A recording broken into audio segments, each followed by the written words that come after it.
Everyone, welcome to coding for Dev. तो आज की वीडियो में आपको बताऊंगा यूज कॉलबैक फंक्शन के बारे में कि वो किसी मेमोराइजेशन और डिपेंडेंसी का कैसे यूज करता है। ओके, तो सबसे पहले जानते हैं व्हाट इज यूज कॉलबैक। तो यूज कॉलबैक एक रिएक्ट हुक होती है जो मेमोराइज करती है एक फंक्शन को, वो प्रिवेंट करती है रिक्रिएटेड होने से एवरी रिरेंडर पे, अनलेस अगर उसकी डिपेंडेंसी चेंज होगी। ओके, तो सबसे पहले बात करते हैं इसका सिंटैक्स कैसा होता है कि हमने एक मेमोराइज कॉलबैक बना रखा, उसमें हमने यूज कॉलबैक फंक्शन का एक वेरिएबल बना रखा, उसमें हमने यूज कॉलबैक फंक्शन का यूज करा। तो उसकी जो फंक्शन की डिपेंडेंसी होगी तभी हमारा फंक्शन का लॉजिक रन करेगा। तो ये रिटर्न क्या करता है कि मेमोराइज्ड वर्जन रिटर्न करता है फंक्शन में, जो तभी चेंज होगा जब उसकी डिपेंडेंसी चेंज होगी। और ये प्रिवेंट करेगा हमारे को अननेसेसरी रीरेंडर से। ओके, और स्पेशली जब जब हम पास करेंगे कॉलबैक कोई भी चाइल्ड कंपोनेंट में, तब ये बहुत ज़्यादा यूज आता है हमारे को। अब हम यूज कॉलबैक का यूज क्यों करते हैं कि जब भी हमारा रिएक्ट कंपोनेंट रीरेंडर होता है तो फंक्शन डिफाइन होते हैं इनसाइड, वो क्रिएट होते हैं। उससे क्या हमारी कोड इनएफिशिएंट होता है।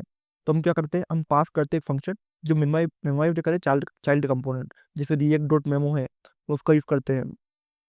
हम यूज करते हैं function use effect use memo hook, ताकि वो स्टेबल रहे उसका रेफरेंस। और हम अवॉइड करते हैं ट्रिगिंग साइड इफेक्ट एनवेसली, जो साइड इफेक्ट वाले टास्क होते हैं हम उसको यूज करना अवॉइड करते हैं। ओके, तो अगर मैं आपको एक्सप्लेन करूँ कॉलबैक को एग्जाम्पल के साथ, तो अगर हमारे पास काउंट है, अगर हमने काउंट सेट करा। ओके, तो हमने उसको हैंडल क्लिक करने के लिए हमको क्या करा, हमने नॉर्मली इसको कंसोल लॉग क्लिक करा। तो इसमें जो हैंडल क्लिक लॉजिक है वो कभी चेंज नहीं होगा, और वो हर टाइम रिक्रिएट करेगा, पेरेंट में रीरेंडर करेगा, जिससे क्या होगा, हमारा चाइल्ड कंपोर्ट रीरेंडर होगा। तो ये है हमारा नॉर्मल फंक्शन जिसमें हमने कॉलबैक का यूज नहीं करा। अब बात करते हैं कि अगर हम कॉलबैक का यूज करेंगे तो इसको किस में यूज करेंगे, यूज कॉलबैक में यूज करेंगे। अब जब भी हमारा हैंडल क्लिक होगा वो मेमोराइज करेगा, और ओनली रिक्रिएटेड होगा जब डिपेंडेंसी चेंज होगी। ओके, और इसको यूज करेंगे इनसाइड ए कंपोनेंट, तो वो रेंडर करेगा फ्रिक्वेंटली और सेव करेगा हमारे फंक्शन का रिक्रिएशन मेथड को, ओवरहेड को रिमूव करेगा, ताकि बार बार हमारा फंक्शन रन ना करे, बार बार वो क्रिएट ना करे। ओके, एक फंक्शन। अगर मैं आपको इसका एग्जांपल बताऊंगा रियल वर्ल्ड में, आप कैसे यूज कर सकते हो रिएक्ट डॉट मेमो को चाइल्ड कंपोनेंट में। जैसे हमारा कॉलबैक फंक्शन है, उसमें आप रिएक्ट डॉट मेमो को कैसे यूज कर सकते हो। तो जैसे अगर मान लो हमारे पास चाइल्ड है, उसमें हमने किसका यूज कर रखा, रिएक्ट डॉट मेमो का यूज कर रखा। तो जब भी चेंज होगा हमारा चाइल्ड रेंडर होगा। ओके, तो हमने उसको रिटर्न कर रखा, और उसमें हमने एक ऑन क्लिक फंक्शन लगाया। ओके, तब हमने एक पेरेंट कंपोनेंट बनाया। हमारा पेरेंट में हमारी वैल्यू क्या सेट है, हमने यूव स्टेट की मदद से हमने वैल्यू सेट कर रखी है, जैसे किसकी मदद की, काउंट और सेट काउंट की मदद से। इसमें हमने एक फंक्शन करा, इसमें हमने यूज कॉलबैक फंक्शन का यूज करा। ओके, अब हमारा हमने क्लिक करेगा तो वो क्या, चाइल्ड कंपोनेंट में हमने क्या कर रखा है, रिएक्ट मेमो का यूज कर रखा है। तो पेरेंट कंपोनेंट में हमने यूज कर रखा है, कॉलबैक का यूज कर रखा है। तो जब भी हमारा बटन क्लिक होगा तो उसका काउंट सेट होगा, तो हम जो चाइल्ड कंपोनेंट है उसमें हैंडल क्लिक वो हैंडल करेगा। ओके, तो इससे क्या होगा, जो चाइल्ड कंपोनेंट रेडी रेंडर नहीं होगा जब भी काउंट चेंज होगा। ये तभी होगा जब हैंडल क्लिक एक स्टेबल होगा, और वो ये किसकी मदद से होता है, ये यूज कॉलबैक की मदद से होता है।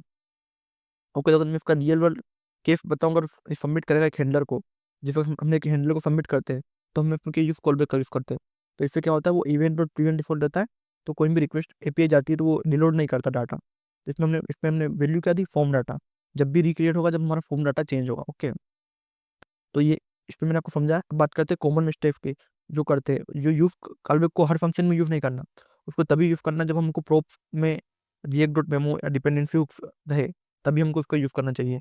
और हमको अगर फॉरगेट करते, अब हम, अरे, अब हम इसका कॉमन मिस्टेक क्या क्या है कि इसमें हम कॉलबैक का यूज करते हैं हर फंक्शन में, और इसको हम यूज कब करते हैं, जब हम प्रोप पास करते हैं रिएक्ट डॉट मेमो में, और इसकी डिपेंडेंसी वो हुक से यूज करते हैं। ओके, और ये फॉरगेट कब करते हैं इसकी इंक्लूड डिपेंडेंसी, जब हमारी एक्सटर्नल जो वेरिएबल है वो हम फंक्शन में यूज कर रहे हैं। ओके, ये कंफ्यूजिंग है यूज मेमो के साथ। यूज का कॉलबैक है वो एक मेमोरी फंक्शन है, और यूज मेमो एक मेमोरी वैल्यू और रिजल्ट देता है। ओके, तो ये जो पिछले वीडियो में बताया था ना, वो यूज मेमो वो एक वैल्यू और रिजल्ट देने के लिए हम उसको यूज करते हैं।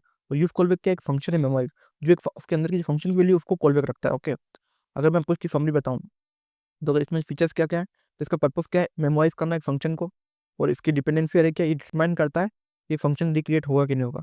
और ये कब यूज करते हैं, जब हम पास करते हैं एक फंक्शन को चाइल्ड कंपोनेंट्स में, और एक स्टेबल फंक्शन को हम रेफ करते हैं यूज इफेक्ट यूज करके, तब हम इसका यूज करते हैं।